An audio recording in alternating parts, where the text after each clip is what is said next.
উস্কে দিয়ে এইভাবে পিটিয়ে আহত করেছে, তাদের বিরুদ্ধে কি সিদ্ধান্ত নেওয়া হবে যদি না নেন? আগামী কালকের মধ্যে এই সরকার ক্ষমতায় থাকবে কি থাকবে না তার সিদ্ধান্ত বাংলাদেশের জনগণ নিবে। আওয়ামী লীগরে অথবা আওয়ামী লীগের কোন বি টিম সি টিম রে ক্ষমতায় রাখার আর কোন দায়বদ্ধতা আমাদের নাই। মানে আসলে বলবারই ভাষা নাই। নুরুল হক নূর তো মানে যে কেউ না, মানে এর মানে যে কাউকেই এভাবে পেটানো যাবে এইটা কোনো কথা না।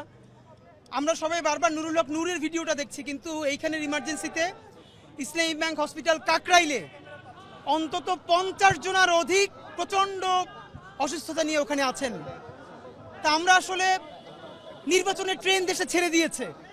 এই নির্বাচনের ট্রেন ছেড়ে দেওয়ার মধ্যে ঢাকায় প্রকাশ্য দিবালোকে মিডিয়ার সামনে একটা রাজনৈতিক দলের প্রধানকে এভাবে পেটানোই শুধু যায় না, একটা হলো on the spot of the movement আপনি সিচুয়েশন কন্ট্রোল করবার জন্য ধস্তাধস্তি করেছেন, আর একটা হলো কতটা ক্ষোভ কতটা আক্রোশ থাকলে লাঠি দিয়ে খুঁচিয়ে খুঁচিয়ে মারা যায়।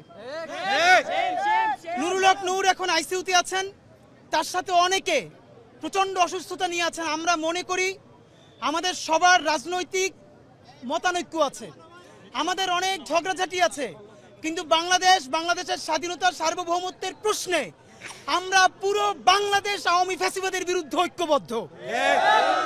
ইনসেক্ট রিপেলেন্ট মাস্টার ব্যাচ যুক্ত আরএফএল ওয়াট্রো, কাপড় যত্নে রাখার নাম্বার 1 সলিউশন। সুতরাং কেউ যদি মনে করে নির্বাচনের আগে স্বৈরাচারী সেই শক্তি ফ্যাসিবাদকে ফিরিয়ে আনবে এবং ষড়যন্ত্র করবে, আমরা সেটা হতে দিব না। আমাদের সাথে গণ অধিকার পরিষদের সেক্রেটারি রাশেদ ভাই আছেন, দেখেন কি অবস্থা। আমাদের বড় ভাই মঞ্জু ভাই উনি আছেন, আরো অনেকে কম সময়ের মধ্যে আসতে চেয়েছেন, কিন্তু আমরা আপনাদেরকে খুবই একটা কথা জানাতে চাই। গত 1 বছর ধরে বিভিন্ন ঘটনায় আমরা কখনো ইনকিলাব মঞ্চ থেকে, কখনো এবি পার্টি থেকে, কখনো অধিকার পরিষদ থেকে বিচ্ছিন্নভাবে প্রচুর প্রোগ্রাম করবার চেষ্টা করেছি, কথা বলেছি, কিন্তু যেইভাবে সংঘবদ্ধভাবে জুলাইয়ের শক্তির উপরে আক্রমণ চলছে, আমরা আপনাদের কাছে বিনীত অনুরোধ করছি দিল্লির সেবাদাসের বিরুদ্ধে এবং আওয়ামী ফ্যাসিস্টদের বিরুদ্ধে বাংলাদেশের যত রাজনৈতিক দল এবং শক্তি আছেন, আজ রাতের মধ্যে সকলে নতুন করে ঐক্যবদ্ধ হন। ভাইরা আমার, আমরা যদি ঐক্যবদ্ধ হতে না পারি, বাংলাদেশ বাঁচবে না, স্বাধীনতা বাঁচবে না, সার্বভৌমত্ব বাঁচবে না। জুলাইয়ের শক্তিরা যদি আজকে প্রকাশ্য দিবালোকে তাদেরকে এরকম পেটানো যায়, তাহলে আওয়ামী লীগ ক্ষমতায় নাই এইটা আপনাকে কে বললো? এখন আওয়ামী লীগের বি টিম নাকি সি টিম ক্ষমতায়, সেইটা আমরা জানতে চাই। ভাইরা আমার, মঞ্জু ভাই নির্দিষ্ট একটা সময় ঘোষণা করবেন, আমরা সবাই নিজেরা একসাথে হয়েছি, সেই সময়ের মধ্যে কোনো একক উপদেষ্টার কথা বলছি না, পুরো সরকার এইখানে কারা হামলা করেছে প্রত্যেকের ফুটেজ আছে, সে আর্মি হোক, পুলিশ হোক, অন্য যে কোনো বাহিনীর হোক, আমরা জানি না। আমরা খুবই দায়িত্বশীল আচরণ করছি। আমরা চাইলে এখন ঢাকাকে অচল করতে পারতাম, আমরা চাইলে এখন প্রচন্ড এমন পরিস্থিতি তৈরি হতো যেটা সামাল দেওয়া সরকারের জন্য ক্ষতি হতো। আমরা সেটা চাই না, আমরা দেশের স্থিতিশীলতা চাই।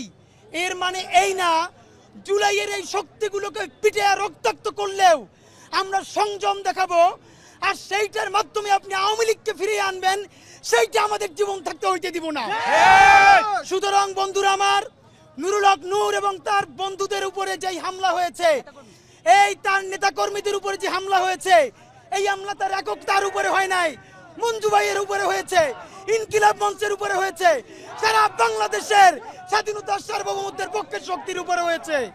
সুতরাং মঞ্জু ভাই এখন সময় ঘোষণা করবেন, সেই সময়ের মধ্যে পুরো সরকার আমাদেরকে জানাবে তারা ঠিক কোন সময় এইখানে যারা উস্কে দিয়ে এইভাবে পিটিয়ে আহত করেছে তাদের বিরুদ্ধে কি সিদ্ধান্ত নেওয়া হবে যদি না নেন।